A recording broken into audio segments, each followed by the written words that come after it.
15 डिसेंबरला नागपूर विधानसभेवरती आरक्षणवाद्यांचा मोर्चा आहे।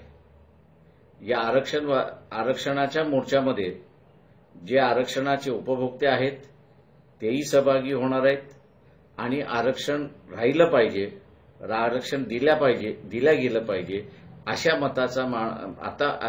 मताची जी माणसं आहेत ती सुद्धा त्याच्यामध्ये सहभागी होणार आहेत।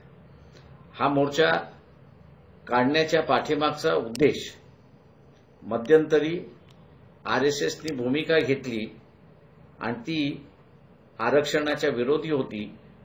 त्यांनी काही आरक्षणाच्या समूहाची बैठक घेऊन आम्ही ह्याच्यामध्ये विघटन आणणार अशी भूमिका घेतली आणि म्हणून आरक्षणाच्या उपभोक्त्यांमध्येच भांडणं लावण्याचा कारभार त्या ठिकाणी चाललेला आहे।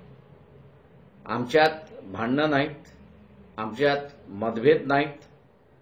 आरक्षणामध्ये सुधारणा असतील तर त्या आम्हीच सुचवणार आणि त्या आम्हीच अंमलात आणून घेणार। आम्ही इतरांना याच्यामध्ये ढवळाढवळ करू देणार नाही, ही आमची भूमिका आहे आणि या भूमिकेशी आम्ही ठाम त्या ठिकाणी राहणार। मी आव्हान आपल्या सगळ्यांना करतोय की हे जे विघ्नसंतोषी संघटन आहे, विघ्नसंतोषी समूह आहे, त्याला चोख उत्तर द्यायचं असेल तर आपली ताकद हेच त्याच्यातलं चोख उत्तर आहे।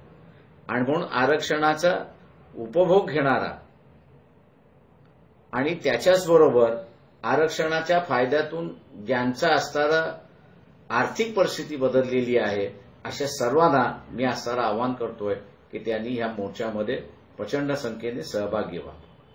नागपूरमधला मोर्चा आहे आणि नागपूर तालुका आणि परिसरातील समूह, आरक्षणवादी समूह हा या मोर्चामध्ये उतरेल अशी अपेक्षा मी त्या ठिकाणी बाळगतोय।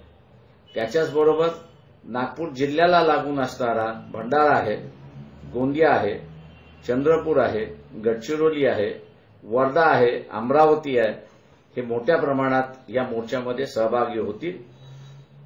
अकोल्यातील, बुलढाण्यातील आणि यवतमाळतील समूह, वाशिममधील समूह हा सुद्धा मोठ्या प्रमाणात उतरेल अशी माझी अपेक्षा आहे।